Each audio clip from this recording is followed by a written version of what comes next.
Hi everyone, welcome back to the channel. This is another monthly video with the Vanners collaboration. Yeah, whose logos will be around here. So we are talking this month on what we do with our caravan in the winter, and the answer for us is we use it, but we still do some of the measures that we need to, just to make sure that really between sort of Monday and Friday the caravan is still safe and we don't have leakages and stuff like that. So we'll go through what we do when we put the caravan into storage in this video, but next month we will be doing a video on preparing for winter trips. So please make sure that you watch everybody else in the collaborations videos, and a link to their channel is in the description below. Okay, so one of the things that we do is we use the trays of salt crystals. We just leave one in the caravan, and when we come and collect the caravan to go away for a weekend, we just store them up in the microwave or somewhere like that. They dry out, and then we put them back in when we leave the caravan again. So we make sure that we've vacuumed the caravan down and mopped the floor, just to make sure that there's no crumbs or anything left over that the mice might think is a lovely treat for them. Yeah, so the same with the cupboards. We just make sure that we hoover inside the cupboards. We make sure that we clear anything, you know, that could sort of be rotting food or anything like that. But also it helps with ventilation. And just on that, we make sure that when we go out, we leave the overhead lockers. We make sure that we leave the fridge ajar. We make sure that we leave the wardrobes open. And with them being empty, it just increases the amount of ventilation that you get in the caravan. We do also make sure that we pop up to the caravan if we're not going away for a couple of weekends, just to make sure we open the windows, open the skylights, just to get a little bit of air in and leave it ventilated. Yeah, and if the caravan is stored on your drive, which for us it isn't, but then you can just come in on a nice day and just open the windows and just leave it for the day, that would be useful. When you're leaving your caravan, and this is summer or winter, but just make sure that the skylights are shut and the windows are shut, because you know, if you leave your skylight open and you get a bit of rain, then you're going to be a little bit of damp won't be your main concern. Another thing that we try to do is to make sure that we don't have anything touching the walls, the edge of the caravan, and then any soft furnishings like our cushions and blankets, etc. We take those home just to keep them safe, and it allows for less moisture in the caravan. Yeah, and a top tip that I read about, which I had never considered, is if you are leaving your caravan somewhere for a long period of time over the winter, if you've got space at home, is to take the seat cushions and the seat backs out. And I think the point behind that is that if someone wants to steal a caravan, these things are expensive, and it makes your caravan less appealing to someone that might want to steal it. So the jury is out, or maybe it's not out, on whether you should leave the blinds up or down. We do leave our blinds up, but that's because we use the caravan every week. Over a long period of time, it's probably not advisable, because the strings and the springs that are in there can then start to sag, and they perhaps then won't hold as tight. Something that you can do is cut out cardboard blinds to go in your window, so you can leave your blinds down, but if you're worried about the sun discolouring your furniture, then you can just cut out material like cardboard and put them in the windows for a long period of time. Moving on to outside, we always make sure that obviously after a stay we've cleaned down the toilet cassette, but just making sure that if you are popping your caravan into storage or your motorhome into storage during the winter months, is making sure that it is fully cleaned, so actually inside where it sits, so there's nothing in there that could freeze or get broken. Yeah, and the same with the toilet flush. Make sure that you use the black hose that's on the inside to drain down your pink toilet flush. Again, it's another thing that can freeze, and anything that can freeze can then crack the container or the pipe that it's in. Yeah. We make sure that we've drained down all of the water in the caravan, so when we are travelling back to storage, or even when we're travelling to a site, we make sure that the yellow tap is up so that all water can come out on the journey.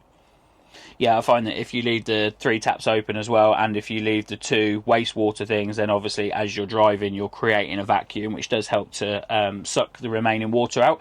However, we did invest in the flow system, which means that, and I only do this if the weather forecast for that week is going to go down to freezing, cold. but if you're leaving your van for longer, then you know, just do it anyway, and you basically pump it up to, I think, 15 psi, and then you open your taps, and it is really surprising the amount of water that is just sat in the sagging bits of pipes, that doesn't matter how much you keep your taps open, it won't come out. Just as you would when you're pitching up or parking at storage normally, or on your drive. Make sure that you've got your security locks on, and probably a good idea to remove all of your valuable things that are in the caravan as well, or motorhome. Yeah, and whether the caravan is on your drive or in storage, my advice would be to visit it as much as possible. If you can, come and move it so that the tyres are not sat in the same place. It can cause the tyres to bulge if you leave your van for 3, 4, 5 months in the winter.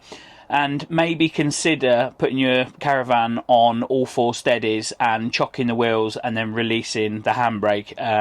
Particularly on older caravans, it is possible that the handbrake will seize if it's in the up position, so that might be worth considering. So just in terms of preserving the outside of the caravan, you can use overwintering fluids, something like Fenix that you can just basically put on, and it creates a layer that repels water. So a bit like a wax, but specifically designed for caravans. So if you are using a cover, then it's probably a good idea to make sure it is a breathable cover and that it's soft and durable. Yeah, so you want it to be breathable, because otherwise, we've talked about letting as much ventilation in your caravan as possible, and then you go and throw something over the top of it that removes all of that ventilation. So you want it to be breathable, and you want it to be soft, because it will move around in the wind and you will end up scratching either windows or the side of the caravan. We would advise to not park under a tree. Obviously in the winter sap can run from the trees, there's lots of leaves that will fall, particularly in the autumn, also branches and birds that sit in the trees and like to drop nice little poos all over the top of the caravan or motorhome. And especially with the winds that we've been having recently, you don't want to be having branches coming down onto your roof and denting. No.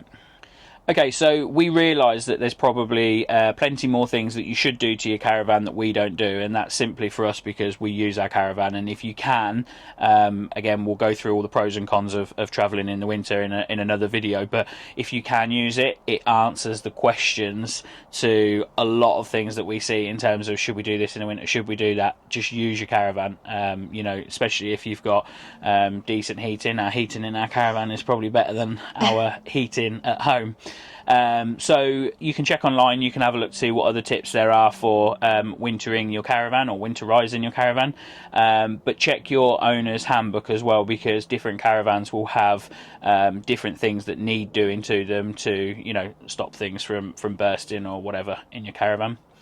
And of course, go on YouTube and check out other people's videos, and we know full well that there's going to be everybody in this collaboration giving you their advice. So go and check those videos out, have a look, because everybody's got little ideas, and the whole point of YouTubing and the whole point of these collaborations is to learn from other people. So we're looking forward to going and have a look, see what they do in their caravans and motorhomes.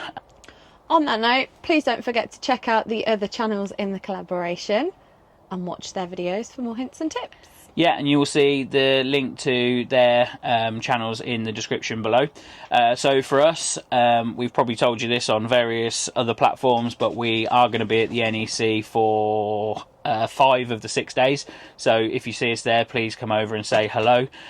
We also have a video going out next week, and we are looking for questions and answers. So if you're able to comment below and leave us a question, anything you want answering, we'll either credit you, we can give your channel a shout out, or it can be anonymous if you want. But if you have any questions, then please let us know and we'll try and answer them. And Reggie's come to say goodbye. Okay. Thanks for watching. Bye. Bye.